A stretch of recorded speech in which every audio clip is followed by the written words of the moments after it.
আমাৰ এই দৰিদ্ৰ দেশলৈ আপোনাক স্বাগতম। এই আনন্দৰ মুহূৰ্তৰ বাবে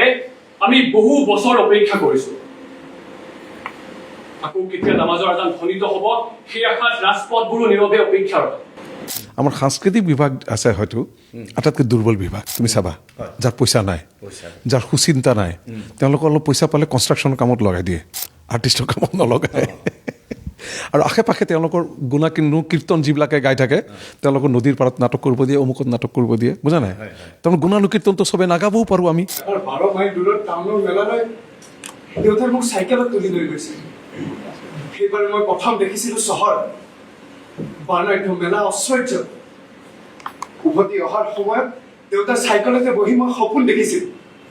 এদিন গাঁৱৰ মাজলৈ সেই মেলাৰ ৰং, আনন্দ, ঐশ্বৰ্য বিলাই দিম। যিয়ে শাসনত হওক বা সমাজক হওক অনবৰতে আমি উজ্জ্বল ভৱিষ্যতৰ কাৰণে ক্ৰিটিচাইজ কৰোঁ বা আলোচনা কৰোঁ। উজ্জ্বল ভৱিষ্যতৰ কাৰণে আকৌ কৈছোঁ দেই মই, আমি জানি বুজি নহয়। গতিকে সকলো ক্ষেত্ৰতে যে আমি শাসক গোষ্ঠীৰ লগত আমি নেগুৰ পেলাই থাকিম সেইটো কথাও নহয়, বুজা নাই? বা শাসকৰ এগেইনষ্টত আমি আছোঁ সেইটো কথাও নহয়।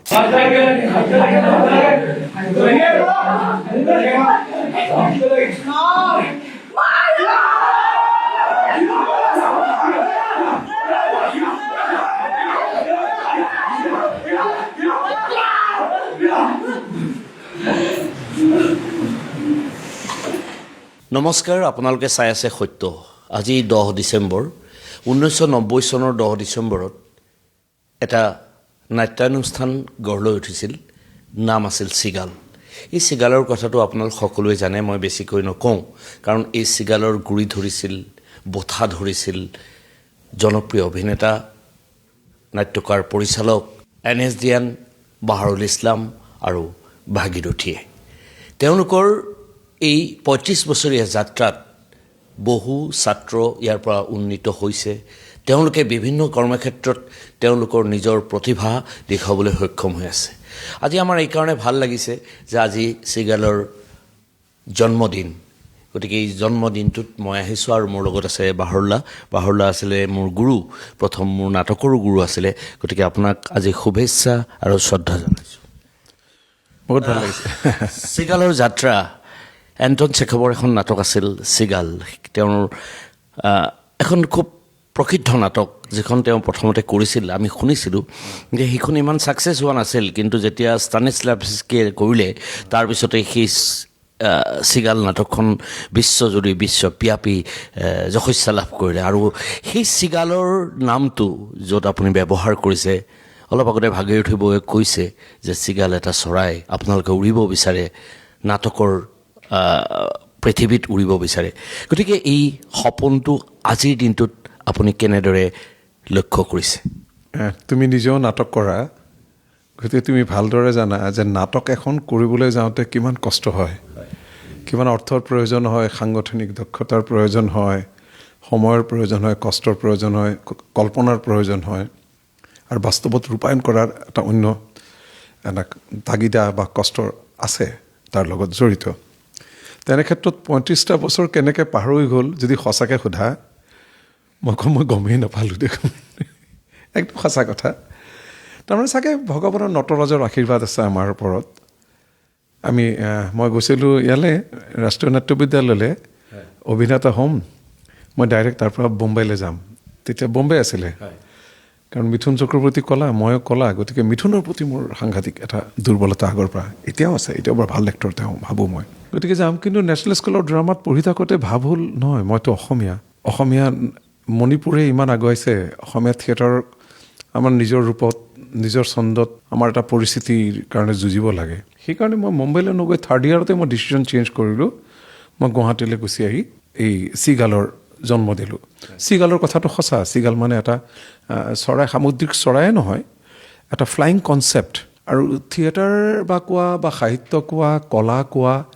সদায় এটা জেগাত স্থবিৰ হৈ নাথাকে নহয়। সময়ে সময়ে তাৰ ৰূপ সলায়, তাৰ ছন্দ সলায়, তাৰ সেই সলায়। গতিকে সেই এণ্টন চেখবৰ নাটকৰ যিটো উদাহৰণ দিলা, মানে পৰীক্ষামূলক নাটক আছিলে প্ৰথমতে। এণ্টন চেখবৰ যিখন নাটক যেতিয়া প্ৰথম মঞ্চায়ন হয়, তেতিয়া ভাবে যে আৰে এইখন নাটকত ৰজা নাই, মহাৰজা নাই, কেনেকৈ নাটক কৰিছে, সহজকৈ কৰিছে, কথা কোৱাৰ নিচিনা কৈছে, কাব্যময়তা নাই, তাৰমানে কথাটো তেনেকুৱা ধৰণৰ। গতিকে মানুহে নাচালে। আকৌ 10 বছৰ পিছত ষ্টানিস্লাৱস্কিৰ ডাইৰেকশ্যনত আকৌ সেইখন নাটক মানুহে আদৰি ল'লে সময়ৰ বিভিন্ন কাৰণত বুজা নাই কথাটো আজি যিটো মানুহে ভাল নাপায় কালি হয়তো ভাল পাব পাৰে কিন্তু আজিৰ স্মাৰ্ট জগতত এইটো জেনেৰেশ্যনে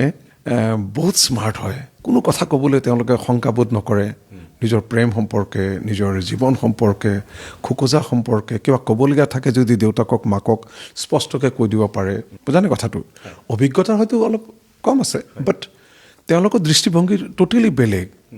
আগৰ দিনত মোৰ খং উঠিছিলে দেউতাই মোক বুজি নাপায় দেউতাই আমাক সদায় কয় আমাৰ দিনত ভাল তহঁতৰ দিনত পঢ়া শুনা নকৰোঁ আমি লাইটৰ তলত পঢ়িছিলোঁ তহঁতে এনেকুৱা কৰা সদায় অল্ডাৰ জেনেৰেশ্যনে নিউ জেনেৰেশ্যনক ভাবে যে ইহঁতৰ নিউ জেনেৰেশ্যনটো বেয়া আমাৰ জেনেৰেশ্যনটো ভাল কিন্তু মই কওঁ নিউ জেনেৰেশ্যনটো শুদ্ধ তেওঁলোকৰ ৰূপ সলনি হৈছে ছন্দ সলনি হৈছে এক্সপ্ৰেশ্যন সলনি হৈছে হয় আমি বুঢ়া হয়তো গ্ৰহণ কৰিবলৈ টান পাইছোঁ বাট সদায় নতুনত বিশ্বাসী আৰু চিগাল সদায় নতুনত বিশ্বাসী তুমি মন কৰিবা আজি ৩৫ বছৰে আমি সদায় নতুনৰ লগতহে কাম কৰি আহিছোঁ আমাৰ হিৰো কোনো নাই আমাৰ হিৰো সদায় নতুন প্ৰজন্ম প্ৰথমৰ পৰা লক্ষ্য কৰা তুমি গুৱাহাটী নাটক কৰিছিলোঁ তেতিয়া মৃদুল ভূঞাহঁতে কাম কৰিছিলে ৰবিজিতাহঁতে অভিনয় কৰিছিলে উৰুষা কাম কৰিছিলোঁ তেতিয়া অনুপ হাজৰিকা পাকিজাহঁতে কৰিছিলে লাহে লাহে তেনেকৈ জেনেৰেশ্যন বাই জেনেৰেশ্যন কাম কৰে চব সৰু মোৰ বয়সতকৈ সৰুবিলাকে কাম কৰি আছে তাৰ কাৰণো এটা আছে বিবি কাৰান্ত মোৰ নাট্যগুৰু যি বিবি আমাৰ চাউথৰ হয় তেখেত ৰাষ্ট্ৰীয় নাট্য বিদ্যালয়ৰ এয়া সঞ্চালকো আছিলে তেখেতে ইয়াতে আমাৰ এখন ইয়াতে বহি কৈছিলে যে बहरहाल काम करना है तो हमेशा बच्चों के साथ करो उम्र से छोटे के साथ करो एक तो तुम उनको दिशा दिखा पाओगे दिख দিব পাৰিবা আৰু ওপৰলা হজলে যাব নালাগে ওপৰলাৰ আশীৰ্বাদ পাই থাকিবা সেইটো সত্য আমি কিমানক দিশ দিব পাৰিছোঁ নাজানো বাট আশীৰ্বাদ কিন্তু পাই আছোঁ সেইকাৰণে চাগে ৩৫টা বছৰ গুচি গ'ল আজি আপোনাৰ কেইখনমান নাটক চালোঁ নৱ প্ৰজন্মই যিটো আপুনি নিউ জেনেৰেশ্যনৰ কথা কৈছে তেওঁলোকে লিখিছে তেওঁলোকে ডাইৰেকশ্যন কৰিছে তেওঁলোকে মিউজিক কৰিছে আৰু এই নাটক কেইখনত দেখা পালোঁ তেওঁলোকৰ যিটো চিন্তা বা তেওঁলোকৰ যিটো চিন্তাৰ পৰিসৰ তেওঁলোকে অকণমান বেলেগ ধৰণে কিছুমান কাম কৰিবলৈ চেষ্টা কৰিছে যিটো বৰ্তমান পৃথিৱীত আমি দেখি আহিছোঁ যিটো আমি পষ্ট মডাৰ্নিজিম বুলি কওঁ গতিকে এই ধৰণৰ চিন্তা চৰ্চাৰে তেওঁলোকে আগবাঢ়িব খুজিছে তেওঁলোকৰ অভিনয়ত আমি সেই মেলোড্ৰামেটিক এক্সপ্ৰেশ্যনটো নাপালোঁ তেওঁলোকৰ অভিনয়ত আচলতে যিটো অভিনয় যি হ'ব লাগে তেনেকুৱাই যেন কথাবোৰ ঠিক তেনেকৈ মই কিছুমান কথা লক্ষ্য কৰোঁ আৰু ২ নম্বৰ কথাটো লক্ষ্য কৰোঁ আপোনাৰ চিগালৰ যিটো ষ্টুডিঅ' তাতে যিখিনি দৰ্শক আহিছে দৰ্শকখিনিয়ে বহি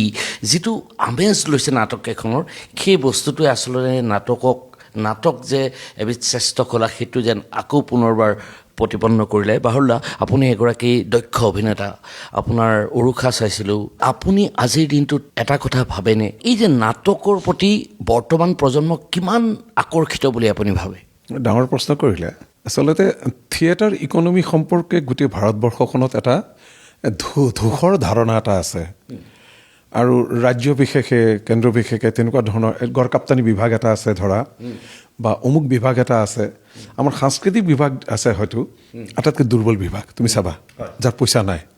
যাৰ সুচিন্তা নাই তেওঁলোকে অলপ পইচা পালে কনষ্ট্ৰাকশ্যনৰ কামত লগাই দিয়ে আৰ্টিষ্টৰ কামত নলগায় আৰু আশে পাশে তেওঁলোকৰ কীৰ্তন যিবিলাকে গাই থাকে তেওঁলোকৰ নদীৰ পাৰত নাটক কৰিব দিয়ে অমুকত নাটক কৰিব দিয়ে বুজা নাই তেওঁলোকৰ গুণানুকীৰ্তনটো চবেই নাগাবও পাৰোঁ আমি নাটক হৈছে এনেকুৱা এটা কলা যিয়ে শাসনত হওক বা সমাজক হওক অনবৰতে আমি উজ্জ্বল ভৱিষ্যতৰ কাৰণে ক্ৰিটিচাইজ কৰোঁ বা আলোচনা কৰোঁ উজ্জ্বল ভৱিষ্যতৰ কাৰণে আকৌ কৈছোঁ দেই মই আমি জানি বুজি নহয় গতিকে সকলো ক্ষেত্ৰতে যে আমি শাসক গোষ্ঠীৰ লগত আমি নেগুৰ পেলাই থাকিম সেইটো কথাও নহয় বুজা নাই বা শাসকৰ এগেইনষ্টত আমি আছোঁ সেইটো কথাও নহয় বুজা নাই কথাটো আমি মধ্যমৰ মানুহো নহয় আমাৰ কাম হৈছে নাটক কৰাটো নহয় বৰ্তমান তুমি যিটো সুধিলা আজিৰ ল'ৰা ছোৱালীৰ